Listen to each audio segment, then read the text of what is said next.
Okay, I think we can join. Uh, we can start this particular session.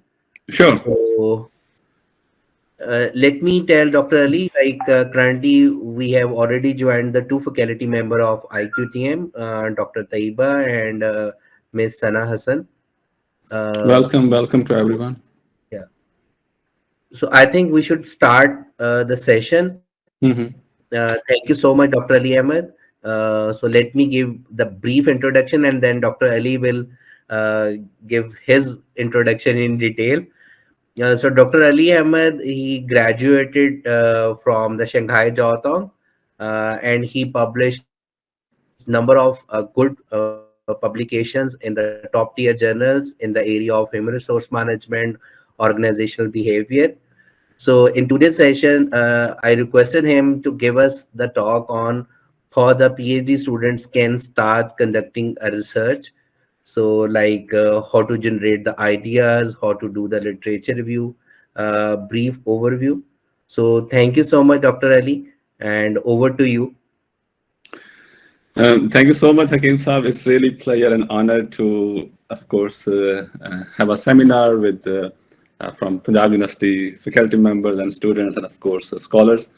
So that's really pleasure. And welcome to all of you. So just briefly, of course, Hakeem Saab told about a lot. So my major is about organization behavior and human resource management, and nowadays I'm also working on a little bit entrepreneurship, but still it's like a very initial work on, and this is my work on during my postdoc. So I graduated from Shanghai Jiaotong University. I did my postdoc at Tongji University. I worked, I think, 1.5 years around Information Technology University in Pakistan. And that was a good time in Pakistan. And then after that, I got opportunity at Radboud University in Netherlands. So I moved. And I say goodbye to ITU. So yes, that is a brief about my experience. So a lot of my publications are in organization behavior, about leadership, diversity, inclusion, and a few of them about entrepreneurship. So, so agenda for this today will be how to do research and why to do research. Of course, I will talk a little bit about how to do research, and of course, this is a one thing that we got a lot of skills and how to do these things. But my main focus will be why to do research. Of course, these are like a complementary aspects of doing research. So, and what are the grand challenges? So nowadays, of course, you all must be aware of a lot of grand challenges, but we will talk specifically about management, business management, or maybe TQM, about engineering and operational management. So how these challenges are there, and we can have a responsibility to handle them or address. And then, of course, we have different strategies and develop a plan for robust and rigorous research. And so that will be our agenda. So I will try my best to reflect on these different aspects, and hope so I design some activities that we can work together instead of just I'm talking and just not allowing participant to engage and reflect on it. So of course we will do one or two activities and then let's see how it goes. So, and before I should start, so may I ask how many of the PhD students did thesis in their master program? So you can just write in a chat, yes or no. I will have idea that, okay, so these are the people who actually did master thesis in their post-graduation. So all, I did. okay. Okay, so Hakeem Saab wrote actually all. So that's a perfect thing. So at least you guys have understanding about so how to do research and how to move on all this. So first of all, the main issues I think most of us actually face. So even you guys can open your camera if you're comfortable. I want to see. your reflections. And if you're not, it's absolutely fine. So the main issue, I mean, a lot of early researchers, our PhD students, our master students, they face about choosing a topic. And that's a really a challenge. So we will also reflect on these things. So, okay, um, what topic we should choose and how we should actually engage our readers and how we can make it interesting. So there are a few things. So tackling a grand challenges and whether these issues that you are talking about is really meaningful. Is it really big enough that you can actually work on it? Because writing a thesis or working on a different research article or projects is really a time consuming stuff. You spend 6 months or minimum 1 year on a one topic, and at the end, you found, oh, I could have done much better. I could have done something more interesting and more meaningful. So we should, from the start of our project, when we are designing our proposal, we have to have some interesting or big challenges. And then we also need to talk about whether they are novel or not. Of course, you need to find where the saturation is and what are the topics that are still, or what are the areas that are still need explorations. So novelty is one of the other things. So the other, of course, I will talk one by one about the curiosity or scope or actionability. But keep in mind, whenever you are doing or designing a project, have these boxes ticked. Is it developing any curiosity? So does it have like a kind of a, how to say, potential that it make people curious? Because there shouldn't be any obvious outcome. Okay, so compensation effect on job satisfaction. Of course, you give money, I'm happy. Of course, there are a lot of other things, but there are so many things that are very obvious. Okay, I mean, well-being effect on turnover. Of course, if any company are considering about my well-being, of course, I will not try to leave it. There are so obvious topics that we shouldn't jump on it. Or if even we jump on it, we need to find something interesting in it. So to keep people curious. So catching and holding the attention. Because mostly when a reviewer or advisor or whenever people are reading your article or reading your thesis, if it's not interesting enough, if it's not developing the curiosity, it's not like a, how to say, mysterious enough, people lose interest. They don't want to read your paper or read your article. And of course, you will not get the honest evaluation when these things are not there. Scope and then actionability. Scope should be wider. It shouldn't be narrow to specific to one society, specific to one region, or even very small. The scope should be broader. So anywhere, whoever is doing research, they try to develop a program, do a mathematical modeling, or do anything that is more broader. It's not specific to Pakistan. It's not specific to one region. It should be implication should be broader. So that should be the scope of our research. And of course, actionability. So insight for practice. We have two ways. One is contributing to theory. So that is more like enhancing knowledge. So contributing to knowledge and theory.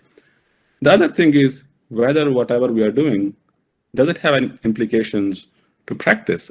Are we contributing to solve a business issue, solve a business problem? So that should be the focus. So I will go into detail. So talking about the grand challenges. So may I ask, what are the grand challenges that we are facing nowadays, or the world is facing?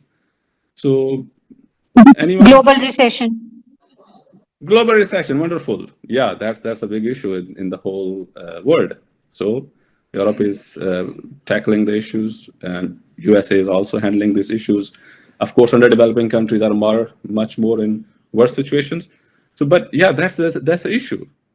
One thing is global recession. Anything else? Yeah, please don't hesitate to participate. Feel comfortable. There's no right or wrong answer, but be flexible and comfortable responding the questions. And if someone will not respond, I will just give a cold call. COVID is still affecting China. COVID is currently badly affecting China. The China is Exactly. not back in the game yet. Exactly. That's the issue. One of the issue is, of course, the COVID, and of course, most of the world got normalized so far, but China is still struggling with it. So that is also a very interesting issue. So COVID, inflation, anything else? Supply chain resilience. Ah, yeah. So supply chain resilience, of course, due to COVID, and of course, due I think to so. Food scarcity, sorry, scarcity of food. scarcity of food. So yeah, we have an issue of scarcity. A lot of underdeveloping countries, in like a reasonable portion of the world, they don't have like enough food on their tables. So of course, even the developed country they are finding a ways how they're gonna meet the requirement of food for their populations. So India has 1.3 billion peoples. China has. So every years we have a less on average cultivated land.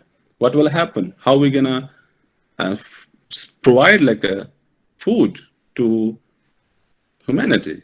So that is also a big challenge. So of course these are the few challenges definitely you mentioned. So specific to like management science, so or natural science, social science, engineering, and medicine. So these are really a big issue for most of us. And as a researcher, honestly, I believe this is our role. No one will come up to rescue us. This is our role. This is our responsibility to address and come up with this, because we are the intellectuals, supposed to be intellectuals. So who else will come to rescue us? Who else will come? The scientist, the scholar, they need to come up to address these issues, come up with the possible solutions, come up with a new knowledge, new technology, new way of doing things. So as a part of the academia, we have this responsibility to address these issues. So, and mostly when our master students or PhD students are jumping on these articles, most of them have the issue, okay, let's have this project done. But the focus should be, okay, that is a part of my education, but it should be focused on at least after 1 year, after a few years, at the end of my PhD, I should be capable of enough to provide this world a solution to one of the problem. In this world, we have so many problems, as you told and mentioned. So please, whenever you are focusing or designing a proposal or designing a project, have this in mind. So what would be the grand challenges? So even on our country level, or on a regional level, or on a global level. So if you can do it, why not? So, and global significance.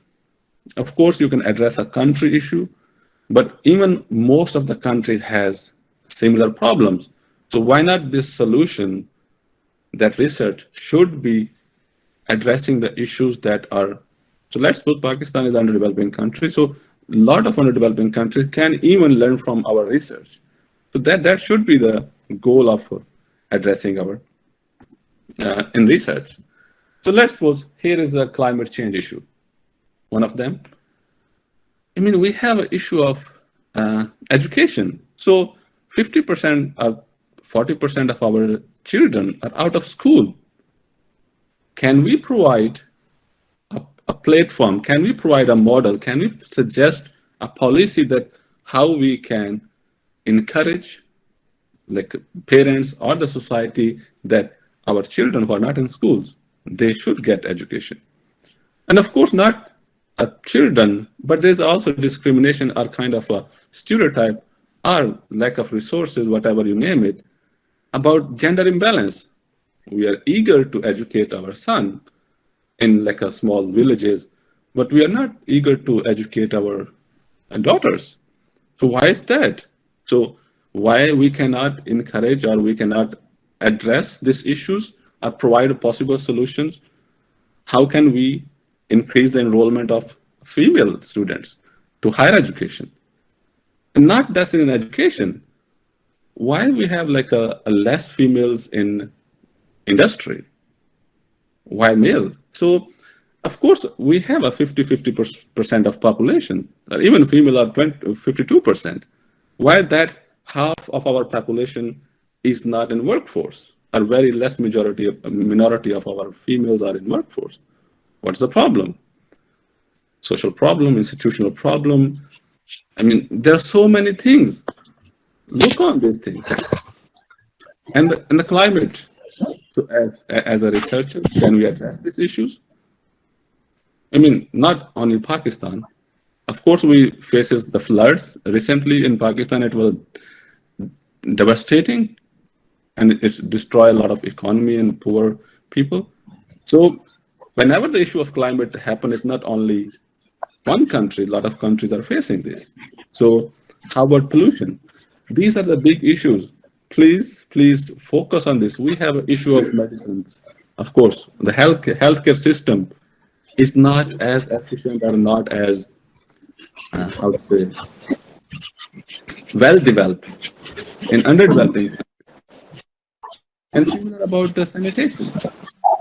So believe me, we are still like not in an underdeveloping country, in a developed nations, these are the big issues.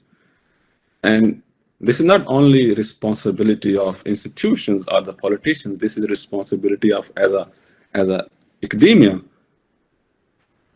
We should provide the solutions, at least, and we have the so rigorous or robust research that, I mean, there should be a proper solution. There should be, after rigorous research, that, oh, this is the solution. This is the one of the possible way that at least handle these issues, solve the issues, at least to a certain level.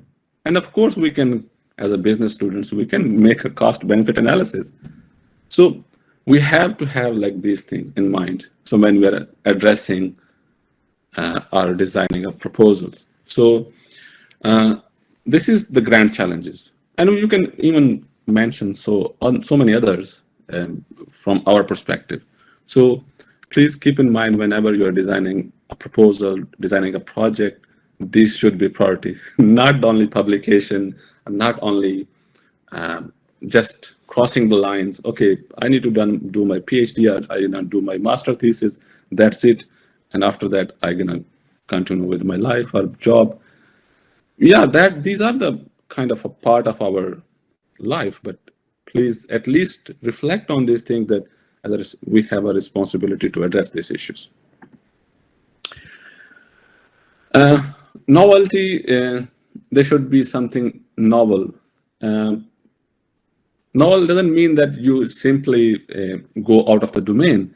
It means try to divert the discussions from the mainstream knowledge. So like, let's suppose if everyone is moving in the same street or in a same stream, you should have a courage to look differently. So there's a nice saying in Chinese philosophy. So dead fish flow with water. Please don't be a dead fish. So you're alive. So you need to flow or like move against the water. So we are not dead fishes, so we need to move against the water. We need to reflect differently. If everyone is talking about that all the problem in underdeveloping countries is because of the politics, no.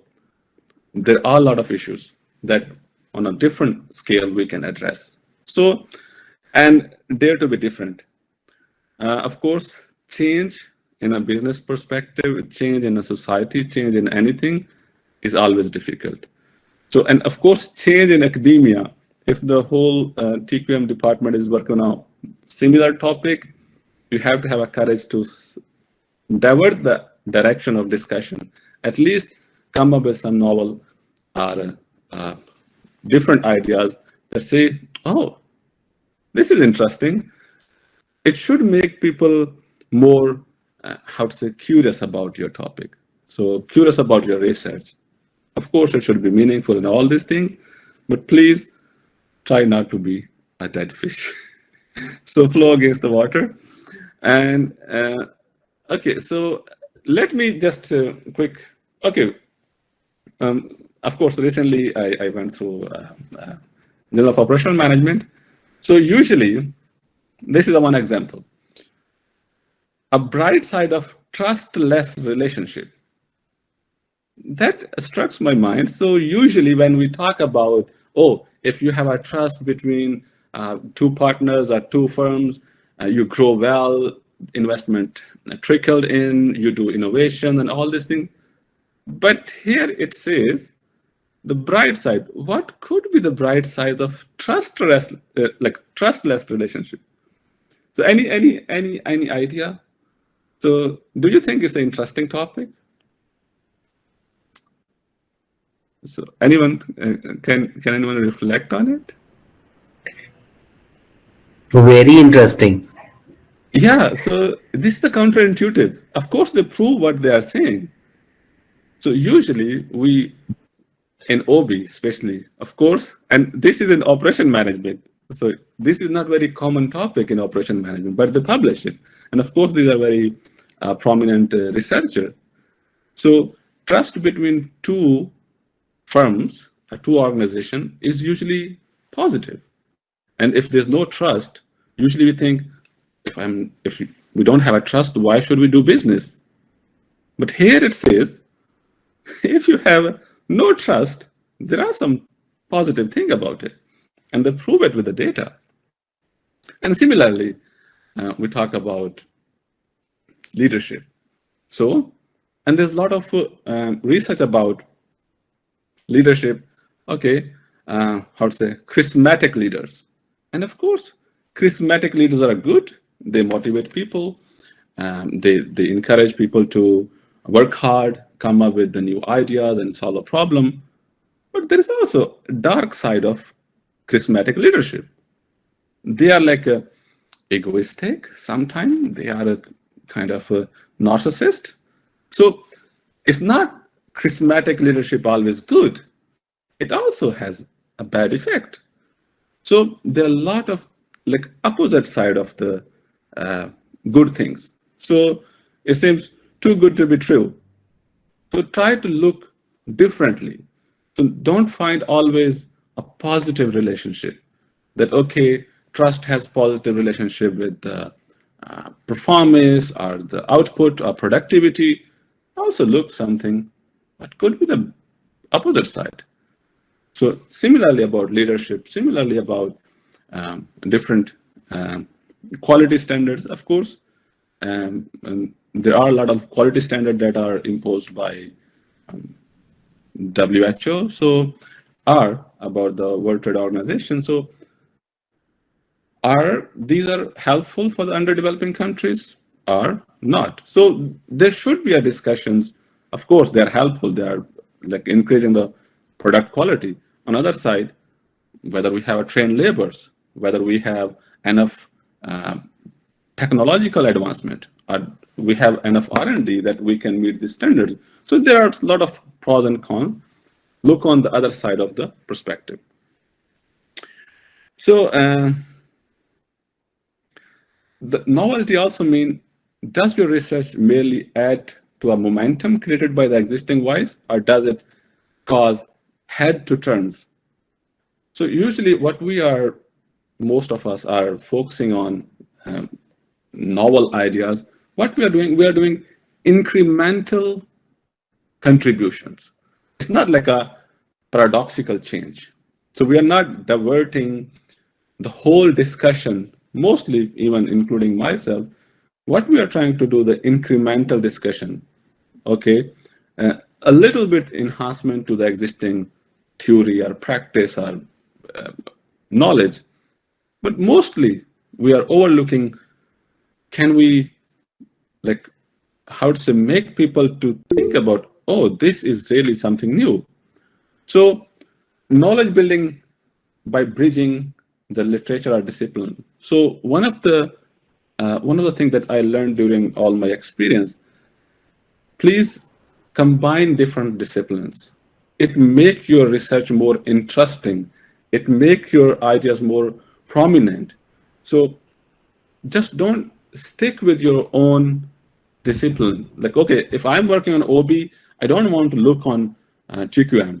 If I'm working on a job satisfaction, I'm working on a trust, I don't want to look on entrepreneurship. No, please, of course, specialization or having a command on your own field is a good thing, but don't stop yourself to collaborate with the nearest field that you have. So one of the interesting things I would like to tell you that during my PhD, so my supervisor, I gave, I think, my PhD proposal 6 times, and 6 times she rejected.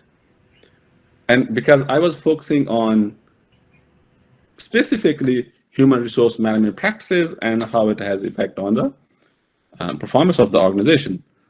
No, she said, okay, first proposal, she moved me around 2 years, all the nearest field that is connecting with the OB. So organization behavior, strategy, entrepreneurship. I mean, of course, these are very different fields, but when I design my proposal, so I have to learn nearest field, so how my field is actually affected by all these things. So social psychology, business management as a discipline is not the only like a specific field, because we are social scientists. So business actually affected by economy, so like economics.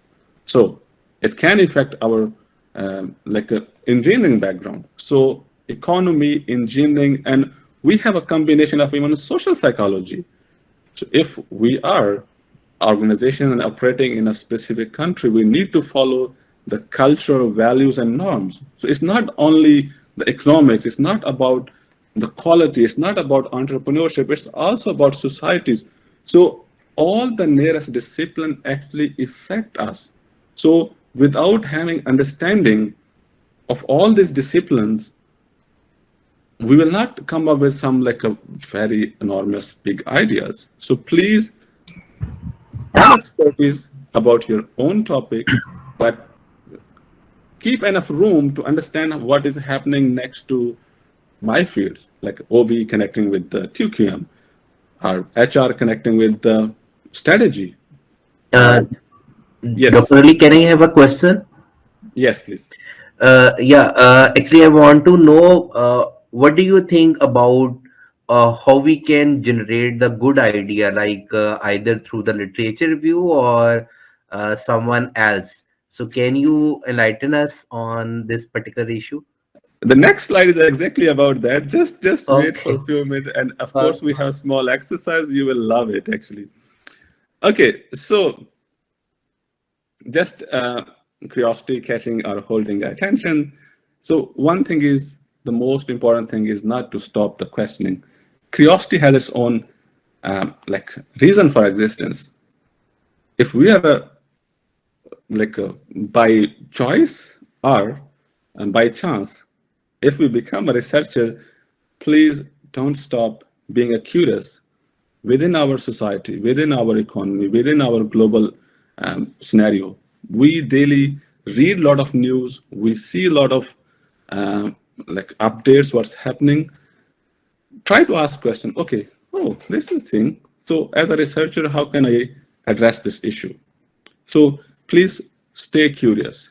So, and if you will stop being curious, I think it will not be easy to come up with the, okay. Spark can maintain the curiosity. I mean, of course, you can have propositions counter the reader for granted, taken for granted reasons, and surprising finding and mysterious things. So these are normal things. So scope, so it should have a broader scope and handling the big issues. So one of the interesting thing about E is equal to mc squared. So the Einstein was a super genius person. It means he combined like the different fields in a one beautiful equation. And the implication of the E is equal to m, like E is equal to mc squared, is not limited to the physics domain itself. From here, we like how to say spread it a lot. So this can be applicable to astronomy, about physics, about a lot of other fields. So these black hole, like Big Bang theory is about what? The same thing. So, but that is a, of course, theoretical contribution. Of course, it has been tested after 50 years, but still, that is a wonderful thing. Actionability, it should have practicalities. So I'm jumping on to the how to develop a, okay. So research gap and research questions. So I would request everyone, because I share this Google Doc, so to come up a possible interesting research questions. So you can put this, your research questions, everyone can participate into Google Doc. Do you have this Google Doc link, or should I share again? Everyone, you can access this Google Doc in a chat box. Yeah. So kindly write the So research question. research question, whatever is in your mind. So please write these research questions into this Google Doc, and we see. There was certain interruption in the signal. I cannot hear you. What did you just say? I said, Sana, Google Doc I shared with all of you in the chat. Please write your research questions.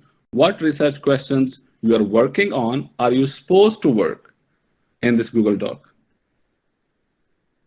So we have like 5 minutes. So everyone can write their research questions in Google Doc. And we can see that how we are doing.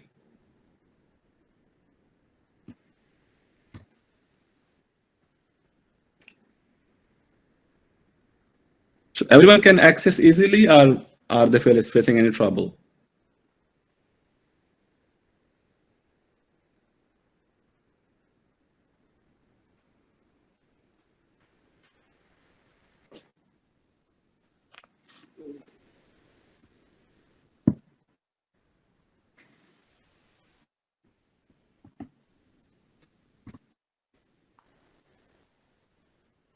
Sir, I can't find the link for the document. Can you please share again? Definitely. So, Hakeem Sab, do you have the link? Would you like to share? Yes. Abdullah Hanan actually shared the link. Please open this link and then write your research question.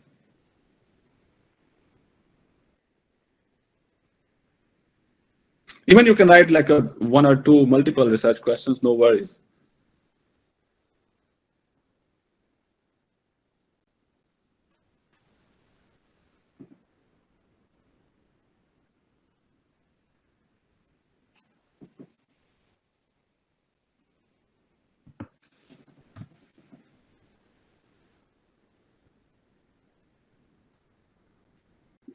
Why I cannot see that? And where do we need to write the research question? Just in this Google Doc, I mean,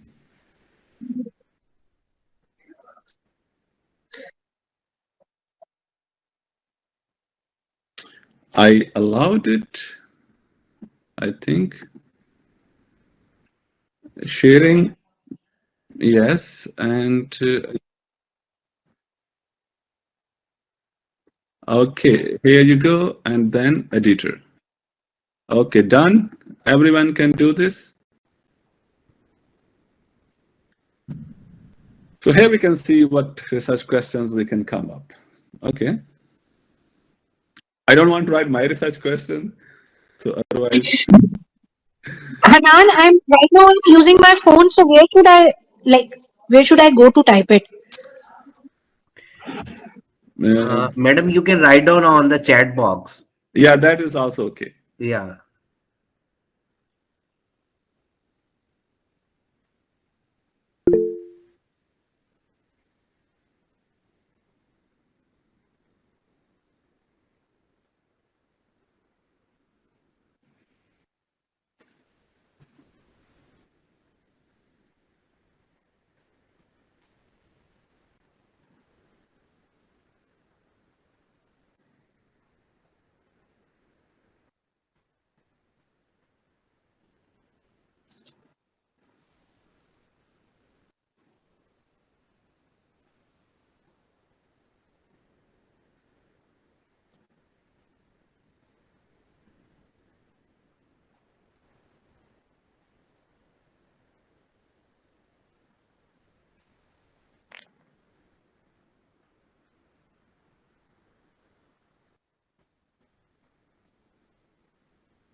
So only 2 people are writing. How many people we have?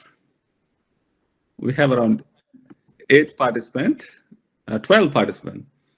Okay, some are writing in chat. Okay. I have sent. Did you receive it? Absolutely fine. So no problem. I even will copy this and then put in the.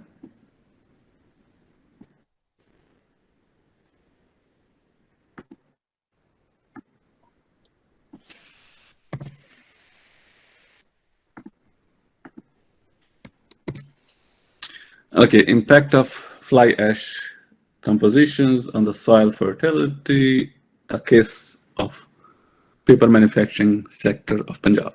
Okay, perfect.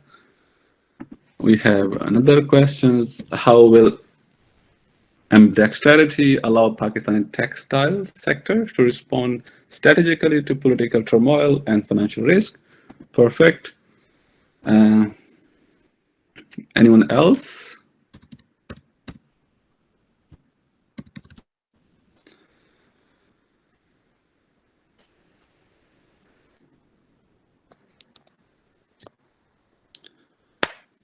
Please, any bold questions, don't hesitate that I will judge that, okay, this is a good question or this is a bad question.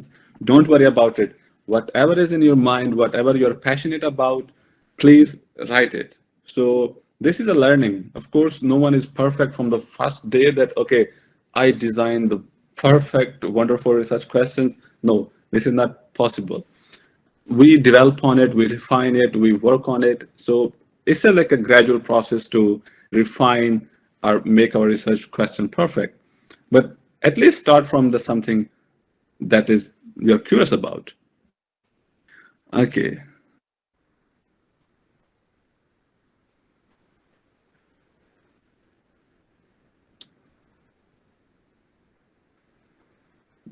Okay. Impact of casting parameters on production of bimetal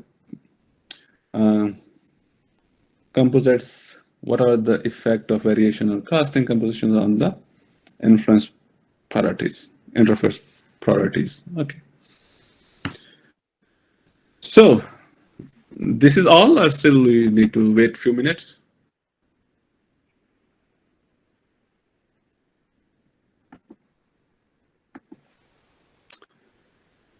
Okay, so I think I can reflect on it. So let's suppose the first questions is about ambidexterity, allow Pakistan textile. Okay, it's specific textile sectors. So can you see the little bit issue, the ambiguity of the questions? So if I would ask anyone, a person who wrote it, could reflect on it, and we can try to, how to say, frame these research questions that it should be clear, it should be, how to say, meaningful enough that, okay, it should be easy to understand. Okay. Could you please reflect on your research questions? How will ambidexterity allow Pakistan textile? So what do you mean ambidexterity here? I know this is an OB construct, and definitely there are a lot of research about ambidexterity. So could you please reflect, what do you mean ambidexterity here? Can you hear me? Hakeem Sab, can you hear me? Yes, yes, yes, we can hear you. So a person who wrote this research question, could he reflect on it? Or we can make it more. So I don't know who wrote it. Please be comfortable to talk. Don't worry about it. Okay. If that is not responding, so now we are going to ask about impact of fly ash compositions on the soil fertility. So could you please reflect on it?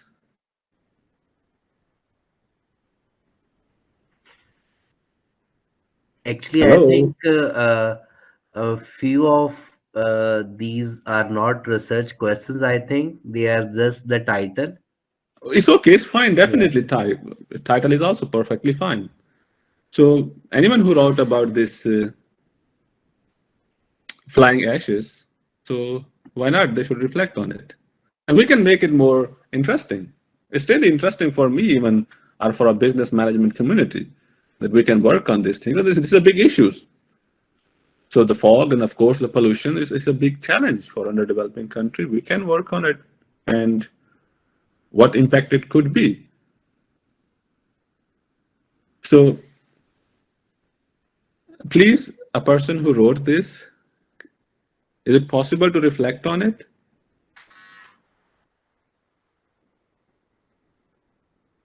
I think No they are one? hesitating. Please be comfortable. There's no judgment. I'm not taking exam here. It's a normal discussions.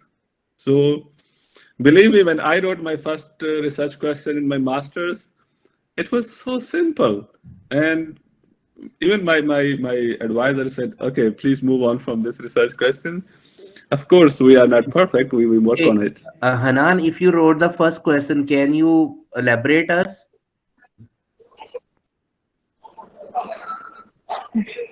Sir, are you asking about the?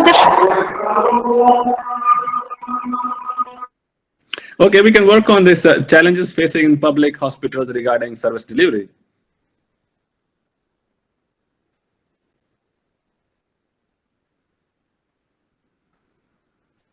So challenges facing in public hospitals. Sir, can I tell about mine? Definitely, Because I definitely. think I'm waiting for anyone to talk about this. actually I have wrote about bimetallic composition, the last one. Perfect. I am working on bimetallic composition. I am checking the effect of various impurities. Right. I mean various impurities, or you can say various additives on the composition of bimetallics. And I'm working on the interface properties. That is why I have written what are the effect of composition on the interface properties. Interface means when two metals are in contact, there is some bond between these two metals. That bond is called interface. Basically, I have Perfectly. written Perfectly. what are the effects of That's- composition on interface properties. That's really great. It means, of course, from material science, if someone is from material science, a lot of research is happening to combine different materials to actually the functionality of the material should be enhanced. Let's suppose the one example is one of my colleagues, he's working on superconductor. Okay. So how it can happen? Of course, superconductor is like a mixture of like different metals, of course, silicon and all these things. And it's a really profound research.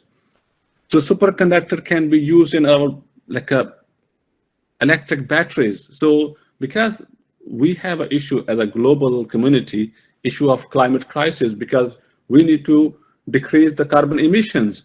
So if we have like a superconductor or like a superconductor, or maybe the solar panel surface, that we can have the increase the efficiency of the solar panels.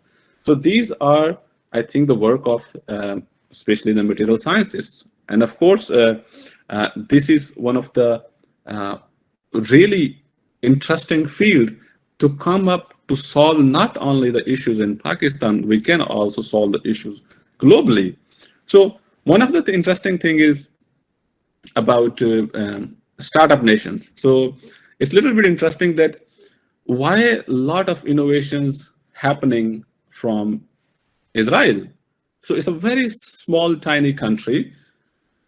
They have their like a regional or political or other issues, but they are, most of the companies, call any company name, Google, Microsoft, Facebook, Tesla, General Motors, any company you name it, they have their R&D center in Tel Aviv. The issue is they're not only solving the issues of their own countries, requirement of their own country, they're addressing the big issues globally. And of course, having a superconductor or having a combination of different metals to come up that actually solve the industrial issues. solve the business issues, that's one of the interesting thing. So, and of course, I don't have expertise into that, but of course, I understand that this is one of the interesting topic. So, and similarly, we could have make some other interesting questions that I can tell you in the next slides. So, what could be interesting questions? Okay, do you feel this is the interesting questions? We talk about grand challenges. Please respond to my questions and of course, respond to what we are talking about. Do you think managing a pandemic, is it interesting questions? Simply, and even the how to contain COVID-19 through internal or external lockdowns and their release. Do you think it's an interesting question? An interesting topic?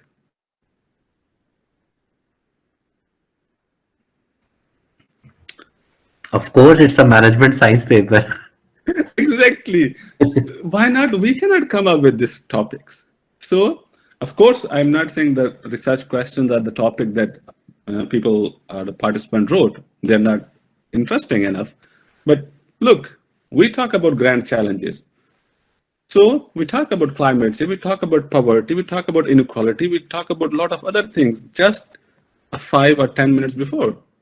And we forget about and we jump on very small topics. Of course, they are meaningful, good, but this should be our topics. We face a lot of issues handling a pandemic. And if we, as a operational management researchers, come up with some mathematical modeling, come up with some solutions, pandemic is one thing. Maybe after 10 years, for God's sake, some other crisis would happen. Are we prepared? Are we telling a problem solutions to our world? Of course, pandemic can be to a regional or to globally. Can we address it? And as a researcher, we have responsibility to address it. So pandemic is a recent event, and we all are forgetting about pandemic as a business researchers. So let's focus on another one. Okay. Global operation and supply chain management under the political economy. So it's like a very recent issues as a political economy, tension between China and USA, tension between Russia and Ukraine, tension between Europe and Russia, because not every country is sufficient in their resources. So can we as operational managers solve these issues? And it's really a big challenge, because if one country stop exporting or importing something, the whole industry, the supply chain get disrupted. And when these things get disrupted, we have inflation issue. So things are connected. If the supply chain operation, let's suppose the issue of China between US. So now the American actually ban China semiconductors. So the issue is a lot of R&D is happening in USA, in California. So if they cannot import semiconductors, and China is the leading manufacturer of semiconductors, and semiconductor is using in every device that we are using, laptop, computers, data houses, cloud computing, anything that is related to technology is connected with the semiconductors. So if China cannot export their products to USA, all the companies, all leading companies have their operational issues. So can we come up with these issues and to solve it? And this data is publicly available. So supply chain, which country is exporting what, to whom, to what extent, it is publicly available. Get the data, make an interesting topic, run a regression. So it's just efforts. It's just understanding how we can handle these issues. Okay, the other one, I'm just a little bit moving from operation or management science to international business. Simple question is, why are companies offshoring innovation? So why they are offshoring their innovations? Do we have answer to this? And this actually the writer, Eddie Lewis, he's my teacher actually. So, and he's an international business researcher. So anyone, why companies are offshoring innovation? Are they not talented enough that they can have their in-house innovation?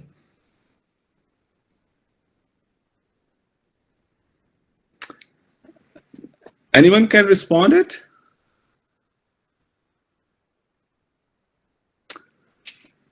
Bilal, can you hear me?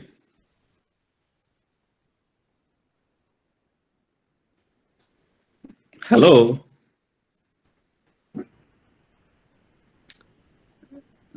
I think Bilal is not there.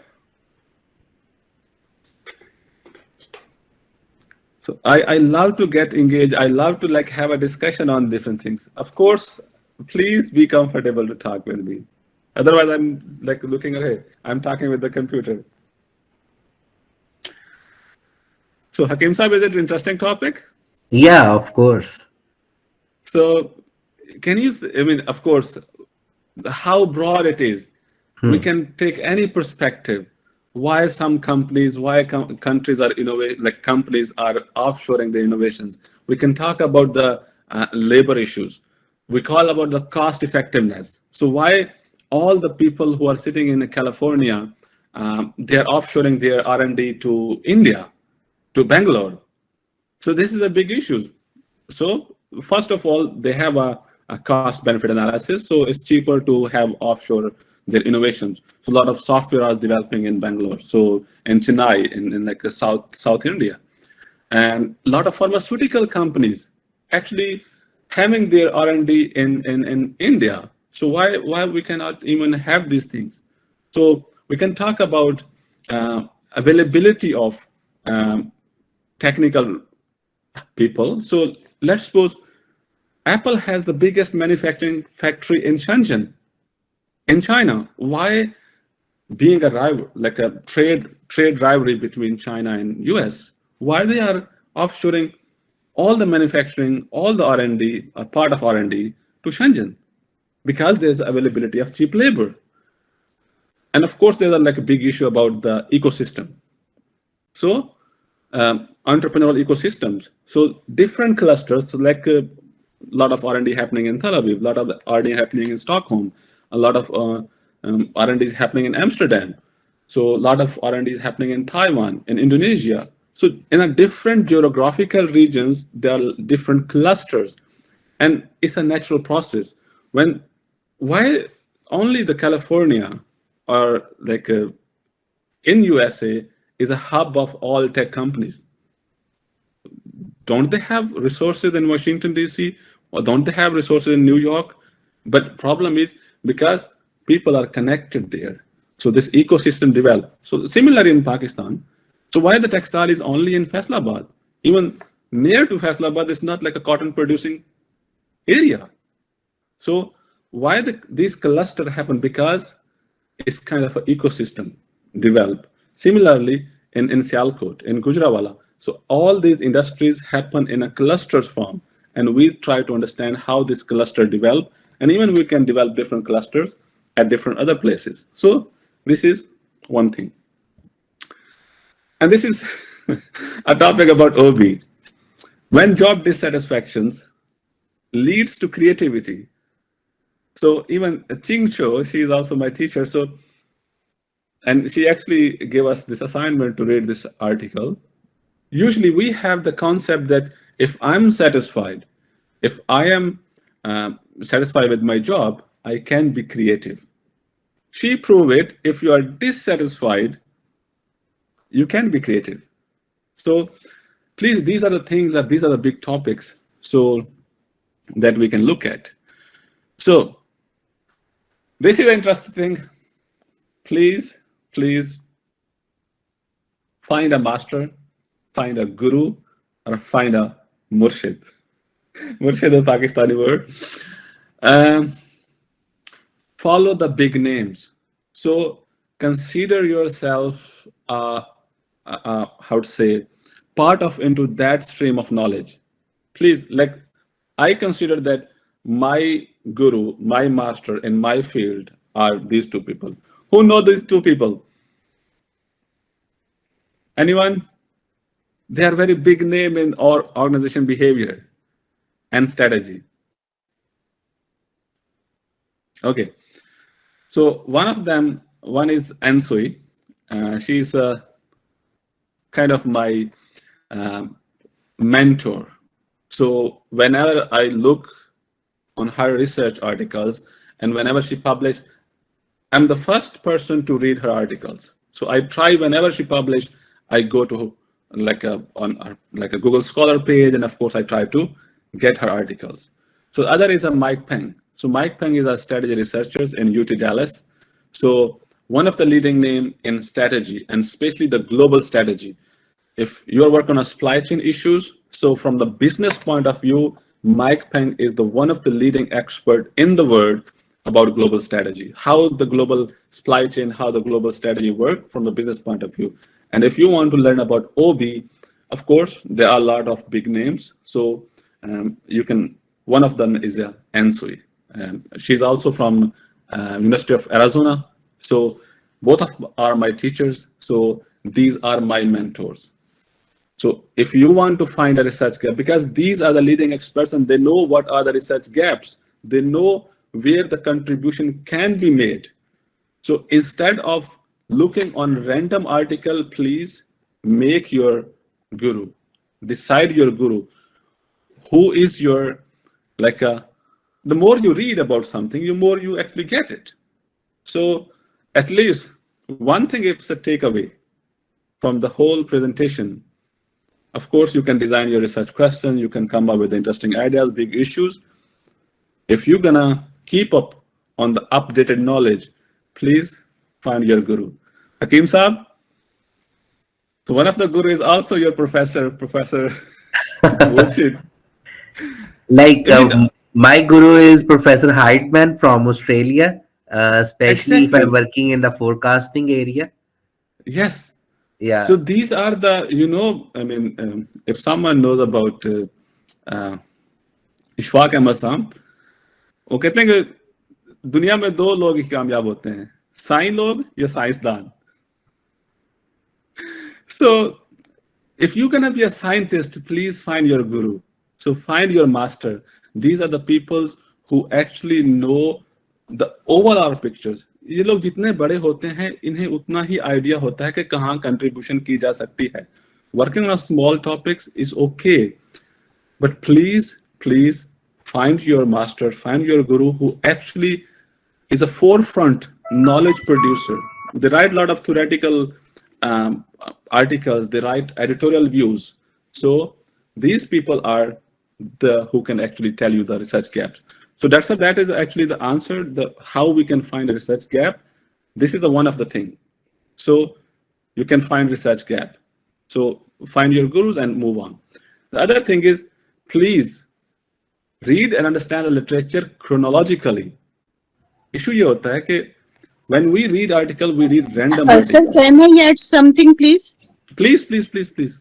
Sir, can we say that the research gap is actually based upon the factors in your surrounding as well? For example, if I am working on bimetallic composite, I think I found this issue in the area where I was working. But if you say that I should talk to a materials expert, maybe he or she will guide me to some area or some topic that is very advanced and facilities are not available to me, and the required equipment and required machinery or required expertise is not available to me in my area, then what should I do? Because if you are talking about guru, obviously guru is someone who knows so many things about that area. But I think as far as I am concerned, I think the biggest challenge that I faced, I was short of the facilities that I really wanted for my experimentation, because it was all about material sciences. Oh, what's your comment about it if I don't find those kind of facilities? Even if I find the research gap and I can't find those kind of facilities, then what should I do? Exactly, Dr. Taiba, wonderful question. Of course, most of the time, this is one of the way that we can find the research gaps. You're absolutely right. The facilities that, of course, you have a research gap, and it's a very profound research gap, but you don't have that facility, and especially in natural sciences, and especially the material sciences and the medical sciences, are where you need a laboratory work, that you have to have this advanced equipment to actually test your hypothesis or whatever your assumptions are. Absolutely right. The one thing is you can contribute theoretically. So because most of your work might be practical. So because you are addressing the practice issues.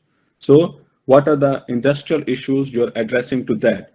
The other domain of contributing to knowledge is a theoretical contributions. You can write a theoretical paper and propose your solutions. Whatever is in your mind, of course, the testing. Let's suppose E is equal to mc square. When Einstein proposed this theory, he actually mathematically calculated that this is the possible way to go ahead. And of course, after 50 years, they tested E is equal to mc square. The same like for underdeveloping like nations where we don't have a lot of facilities, but we have the concept, we have the research gap. One of the possible way, of course, we have to have like a advanced equipment and laboratory and all these things. But other thing is theoretical contribution. These are two domains, contributing to the practice and contributing to the theory. So if we have this type of profound or wonderful ideas, why not we have a lot of journals that actually accept theoretical contribution, how we can extend a theoretical knowledge before testing it. So one thing could be we can write these theoretical articles. So based on our assumption, based on our how to say hypothesis, we can propose some possible solutions. Of course, people will criticize it, but at least theoretically we can add into that. I hope so. More or less, I address your questions. Is it right, Dr. Taiba? Yes, sir, I got your point. Thank you very much. Thank you so much. The other research gap is please focus on the special issues. We have a lot of calls for proposals. So recently, this manufacturing and services like operation management, they have a call about virtual issues, impact of operations in COVID pandemic. So we can come up with and these people are these calls actually tell you the research questions. The interesting thing is they tell you this is the research question you need to address. You don't need to come up with your own question. Of course, you can come up, but these are the outlets where you can find the research gaps, research questions. Major conference themes, mostly informs, Academy of Management, Academy of International Business. Every year they have a specific themes, and this themes is very thoughtfully designed, very thoughtfully proposed for a lot of scholars to address these issues. So pandemic, so I think the inflation is the biggest issues nowadays, economic turmoil and all these things. So please look on these outlets. You will have like a very clear idea what to do. I think we are running out of time. So just to round it up. So I was thinking to develop a research gap, like a research framework, and everyone can contribute into it. So should we do it? I mean, in 10 minutes, we can. Hakeem Saab, do we have time? Yes, we have. Okay, so again, to Google Doc, please go to Google Doc, and I have this table there, and you can add into it the basic question that we are trying to address. So why do some organizations fail and others succeed? Regardless of regions, consider it as a global question. So write what independent variables would be and what dependent variable could be. So of course, success is a very broad term, so we can shorten it into performance, productivity, outcome, and then of course, all these things come up as a success. So in Google Doc, I'm writing, so independent variable, and then dependent variable.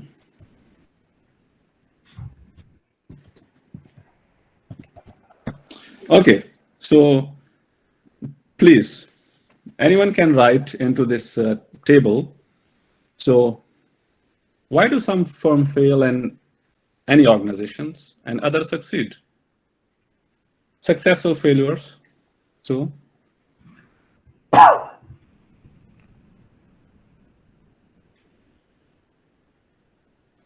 okay, leadership is one thing, involvement, environment. Okay. Dr. Ali, can you share the Google Doc instead of the PPT? Yes, I can share the Google Doc. So, okay. So here you can see it. Hakeem Sahab, can you see it now? Yeah, we can. Okay, so we have a leadership. So dependent variable will be output, productivity, performance. Okay. Poor planning is one thing. Come up with something broader. Yes. So at least we have moderator variables, and of course we have mediating variables, but first decide, okay, what could be the...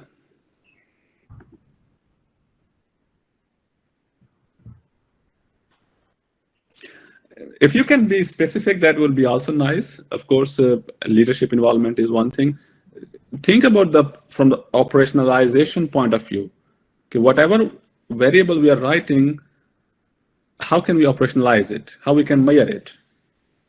I mean, human resource commitment is one thing. Operational capability would be the one of the independent variable. Yeah, that's good. Operational capability.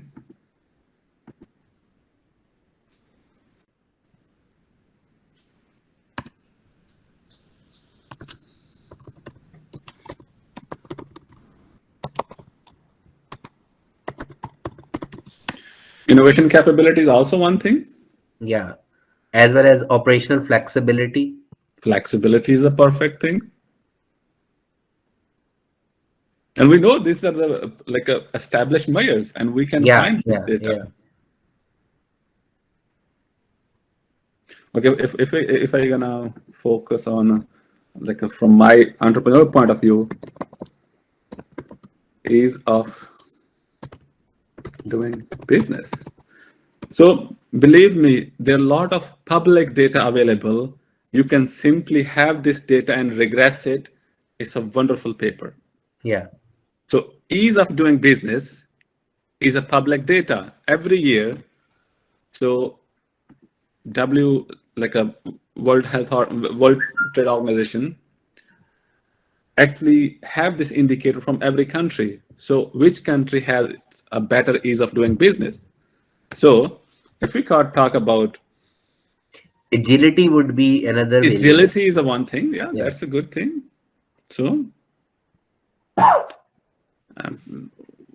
of course, I mean, I don't want to get into politics, but corruption is the one thing, because a lot of things cannot happen because, why some companies fail, why some succeed. So we have a lot of things like internal variable or external variables. Okay. So we can also focus on a financial strength.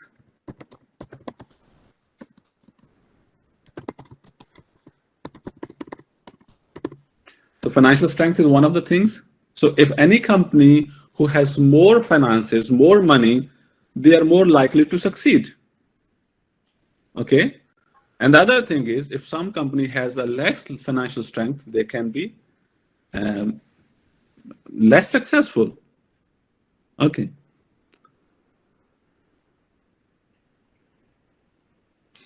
And then we can inflow of FDI. So FDI is a foreign direct investment. If your country is more welcoming to the foreign direct investment, more international investor can invest in your organizations. So let's suppose recently we have a lot of small phenomena in Pakistan about small startups.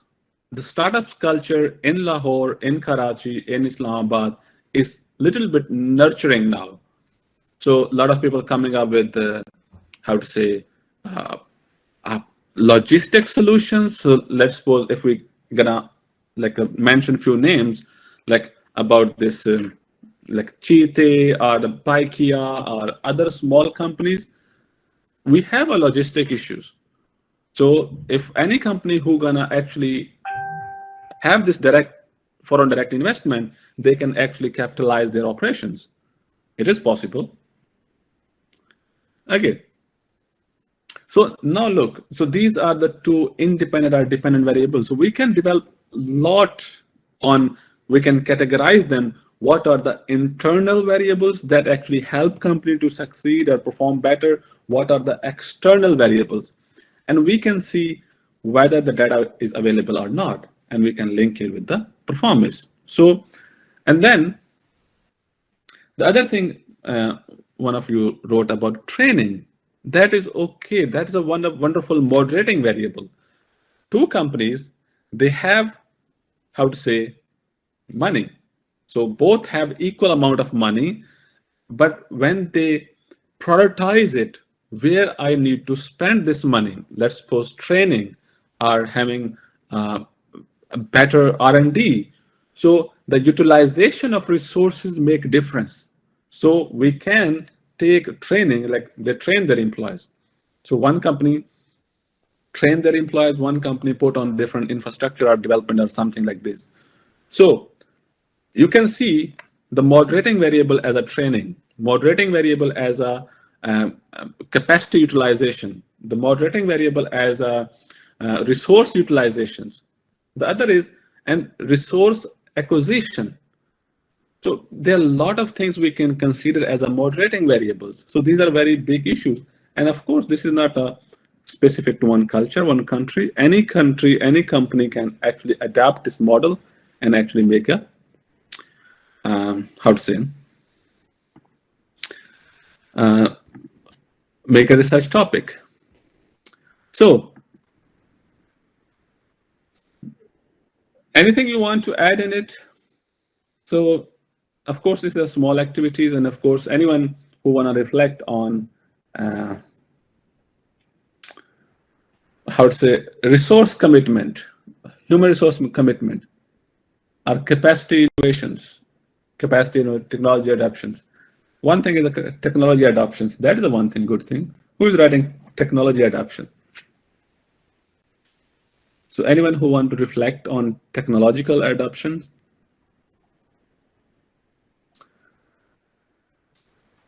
So that's who wrote this technological adoption? No idea. Please, if someone wrote, it's a wonderful construct. So adaptability, okay, Abdullah Hanan. So would you like to reflect on it, Hanan?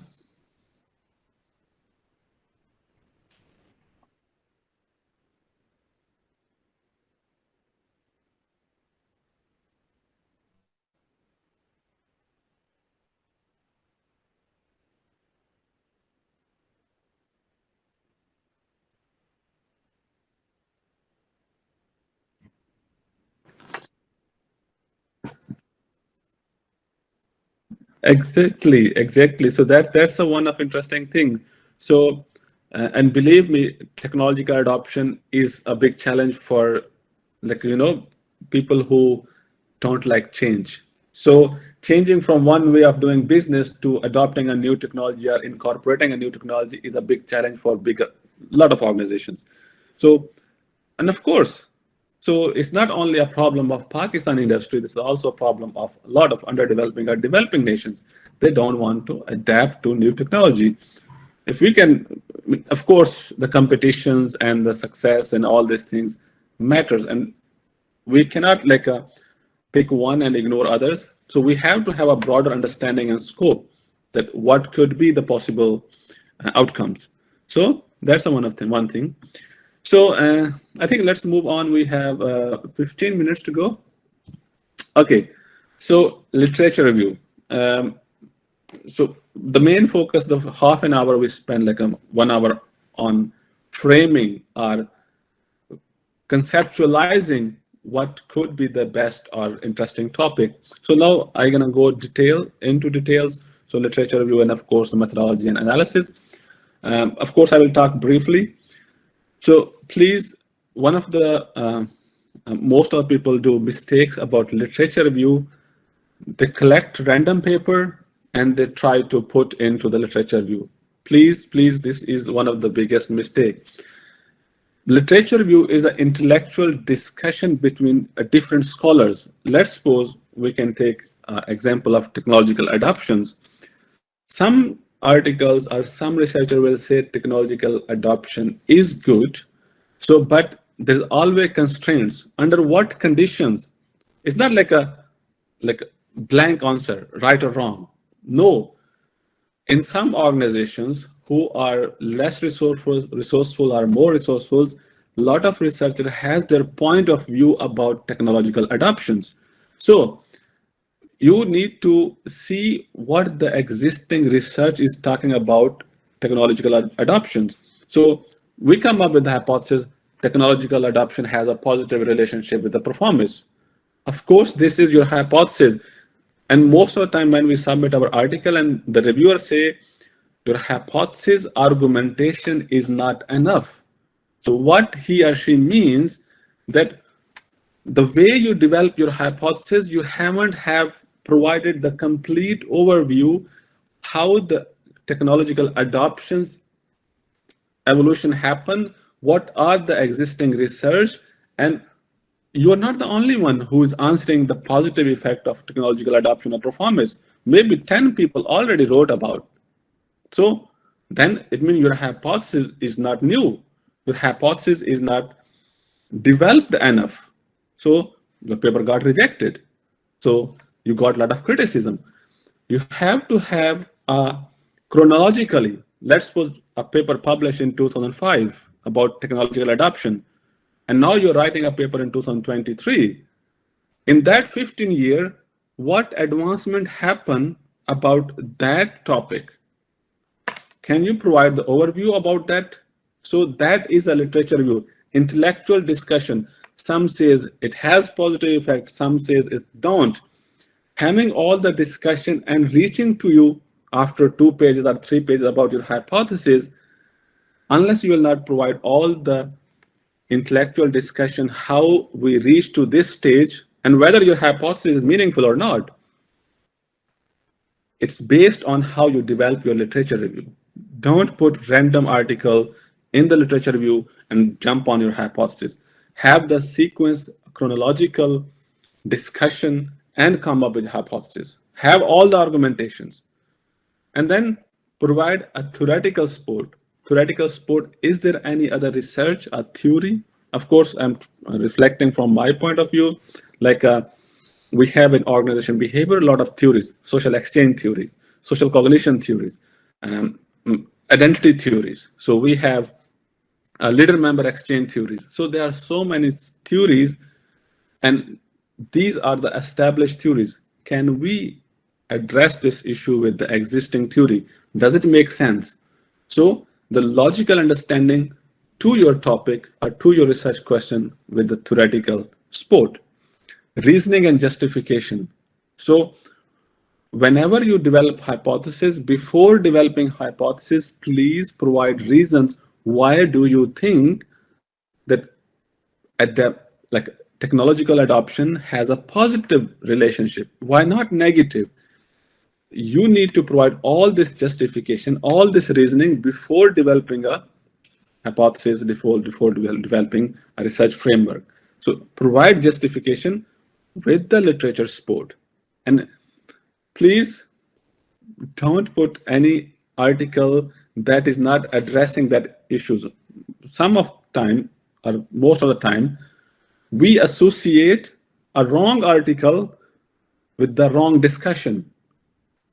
Without reading that article, without having a proper understanding about that article or referring to any researcher, don't put reference. So that is one of the mistakes that most of the, because they don't understand they just read the topic abstract or conclusion, and they think, oh, this paper is talking about technological adoption. Actually, if you completely understand the paper, they're talking something differently. And people who are a good reviewers, they immediately figure it out. Yet technological adoption, you think positive, but actually the whole, like this researcher talk about something else. So be careful about citing your articles or citing your developing hypothesis. That is the last part in literature review. So methodology.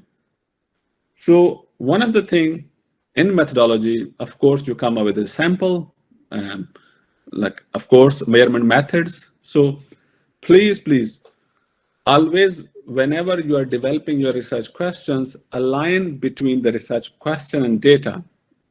What do I mean here? Let's suppose you're working on technological adoption and you are designing a research questions, like a survey, and students are filling these questions, or any random person who's working in a company. No, he or she is not a right respondent.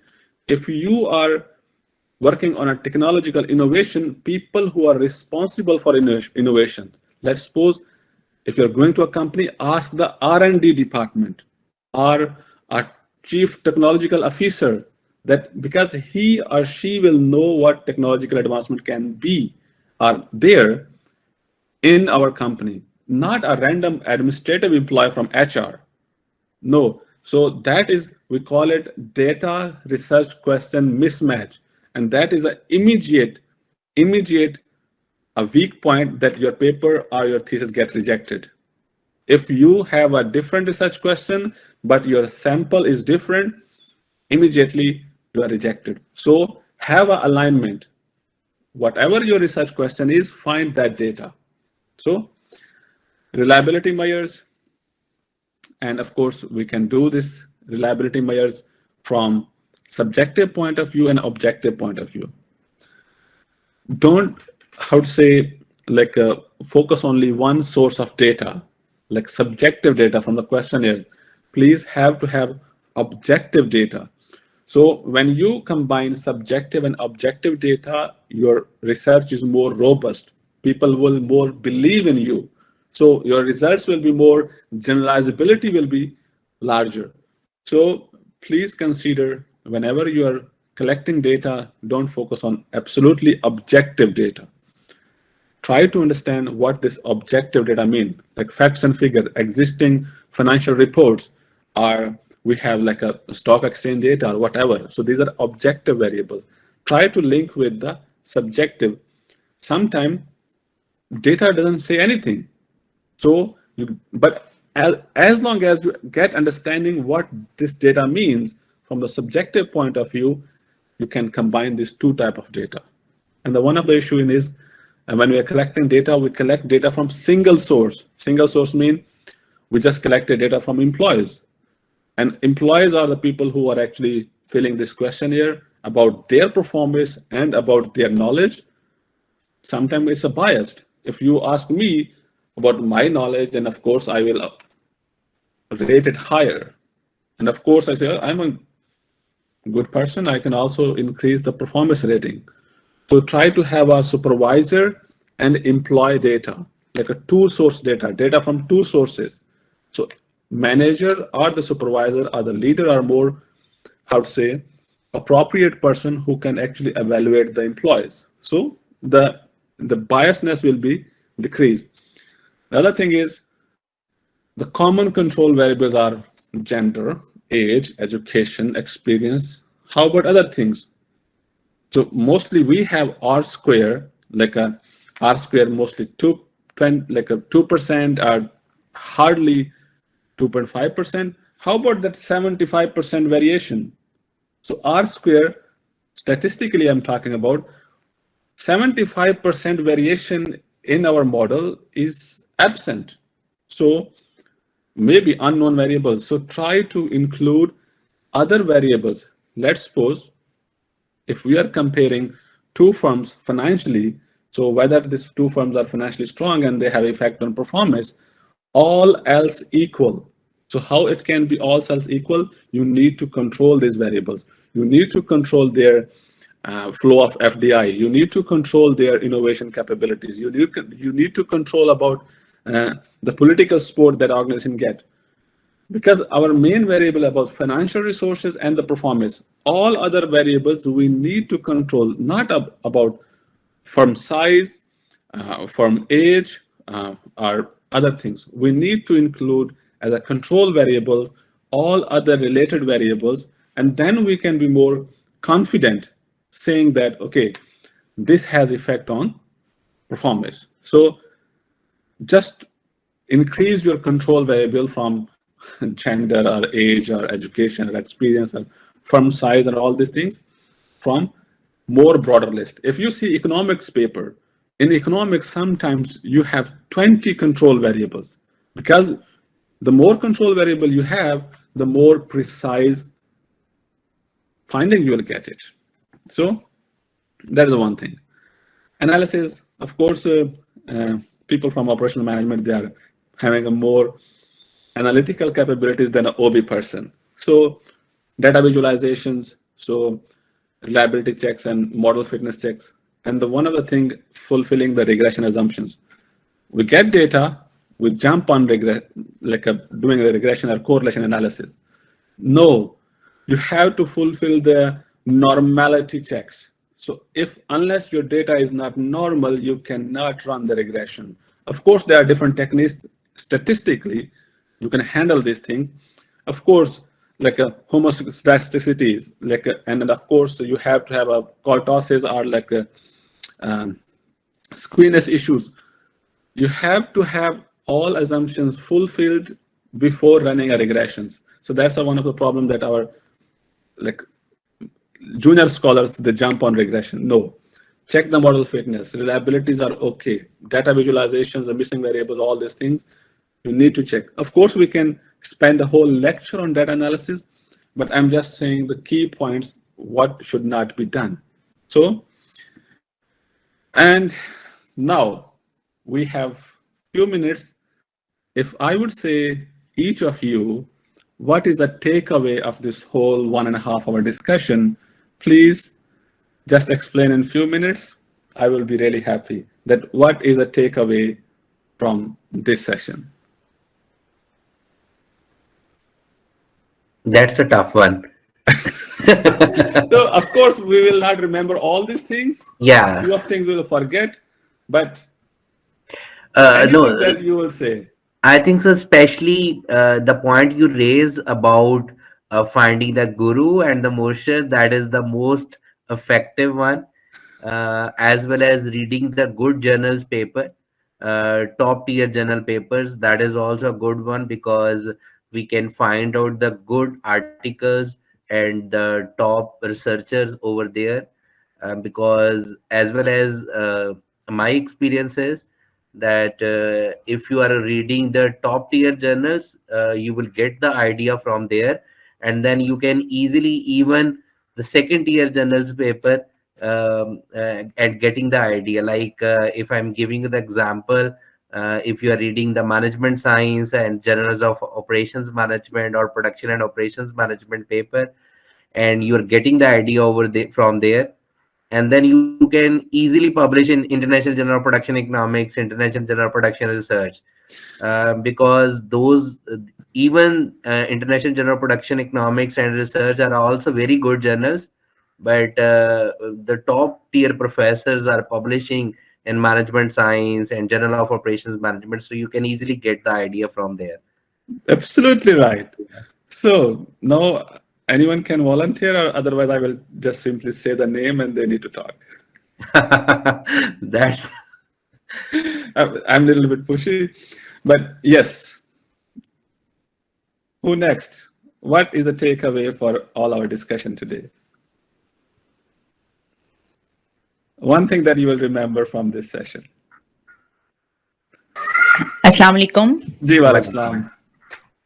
Sir in my opinion मुझे जो benefit हुआ है वो specially research gap के according के context में हुआ है कि स्पेशली हम लोग ये समझते हैं कि वेरी डिफिकल्ट है कि हमारे लिए रिसर्च गैप फाइंड करना। उसमें वो जो कंट्रीब्यूशन है कि आप सबसे पहले किसी पर्सनैलिटी को, किसी गुरु को आइडेंटिफाई कर लें, तो वो ज़्यादा एक पॉजिटिव अप्रोच है कंपैरेटिव कि आप बहुत ज़्यादा लिटरेचर को स्टडी करें या उस पर बहुत ज़्यादा फोकस करने की कोशिश करें।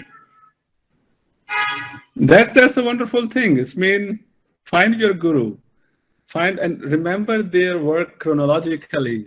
These people are spending all their lives doing like a topic or staying in the same field, so they understand so what already happened and what is still there. So there's a Punjabi saying that be murshida marya janda hai. Don't be murshida. So have to have your master, have to have your murshid in your research area, of course. So that is the one thing. Anything else? There's also other wonderful things that we talk about. Yes. Sir, can I say something, please? Yes, Tayyiba, definitely. Sir, I really enjoyed your session. Mostly, I don't attend the session till end, but actually, the topic is so crucial and it requires so much attention. As far as researchers who have just entered into research, like me, almost it's 5 years, but it seems like I have just entered in research because there are so many things. I just want to request Dr. Hakeem and you if we can have a session on data analysis as well, because this is the area where I suffered a lot. Finding the research gap is not a big issue. Finding the areas that we can work on, for me, it's not a very big issue because in material science or the area where I am working, there are so many areas, there are so many chapters, there are so many topics that are available to me. But I suffered when I was analyzing my data. So if we can have a session on data analysis, I will be grateful to you and Dr. Hakeem as well. Okay, Dr. Sarma, we will try our best to arrange that. Definitely, I think if you talk about from data analysis expertise, Hakeem Saab is much better than me, and I know it. Sir, we can have a combined session. You have your guru there instead of approaching to me. No, I am not a guru. Small Sir, guru, sir, but still. I keep on requesting Dr. Hakeem as well. He knows. Definitely. I keep on requesting. And Dr. definitely. Ali, I would like to add something, like especially the thing you talked about on a literature review, that is also very good and the interesting one, that when the literature review is basically the discussion between the intellectuals. So that is the most important thing, is mostly the students start writing from here and there. Exactly. So yeah, so they must have in their mind what is the research topic we have, and based on the research topic they should or you can say divide the research topics into the different portions, and then start writing down about the discussion regarding the intellectuals, which mean on a particular thing different peoples are talking different angles and different perspective, so they should Dr. Hakeem, I want to add here, actually, yeah. my super was extremely good in writing. Okay. And these are the areas that he really focused upon, and the chronological order and the research available in the current areas. So I am very well aware of it. That is why this is very important. I totally agree. But शायद मेरे supervisor की expertise sir इसमें इतनी ज्यादा थी कि मुझे इसमें इतनी प्रॉब्लम फेस नहीं करनी पड़ी. But where I suffered, that is what I have highlighted here. Okay. Yeah, that's really great. So, Rabia Hafiz, if you would like to. Yes, Abdul Hanan. One takeaway.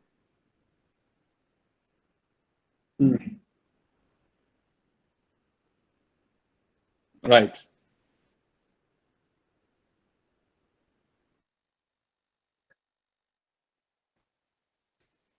That's absolutely true. So, and of course, when you have the keywords, then you can connect this keyword to overall understanding. So, what this topic would be, and of course, you can find a lot of literature about this keyword. Believe me, one sentence जो मुझे जहर लगता है और जब मैं पढ़ता हूँ उसे, वो पेपर सिंपली रिजेक्ट होता है, वो ये है There is no research related to this topic and I'm the only one doing this. ये तो सीधा reject Sir, है. I agree. I totally agree with you. I totally agree. Whenever students write their proposal, dear students, they write this type of said there was not enough research available in this area. That is why I am doing this research. Exactly. You know, you get frustrated. You know, you have so limited understanding about your topic that you are writing this sentence. So, and this is a common mistake most of our junior researcher or people who are doing master thesis. So they're writing this type of paragraphs about, oh, I couldn't found it. No, you must read a lot of literature and that is available. Of course, you may not have access to that, but there are thousands of paper about this. So, and please don't write this sentence ever again. It reflects so bad on you. I mean, if someone is a junior researcher, that I couldn't found a paper or no research has been done on this topic. And the more related one, in Pakistani culture or Pakistani context. Come on. I mean, you are a business student. Of course, if you are doing social psychology research, write this, that Punjabi culture or Pashtun culture or Urdu culture or Pakistani context, that is suitable. But if you are doing supply chain issues, what cultures need to do with it? So you can do Pakistani context, but please make your scope broader, globally or regionally, that what bigger problem we can solve. So that is also a bad reflection. Oh, Pakistan में ये research नहीं हुई तभी मैं कर रहा हूँ. Who cares? We is a business issue and a lot of organizations in other countries are facing these business challenges, not the cultural challenges. Of course, we have a cultural challenge, but we are not a social psychology research or ethnography or psychology researchers. So please, that is also one of the reflection. Okay, Rabi Hafiz, please shortly what takeaway we have, and then Ijaz, Noman Ijaz, and then we can move and wind up this session. One takeaway. Rabia, are you there? मैंने इसमें reset में ये मैंने देखा है कि हमें big topics के ऊपर हमें सिलेक्ट करना चाहिए instead of selecting narrow topic. Yeah. So get out of job satisfaction. It's a too how to say saturated topic. So big issues are there. Please focus on the big issues. Have this courage and find the solutions. Numan Ijaz. Numan, shortly, what takeaway we have from this session?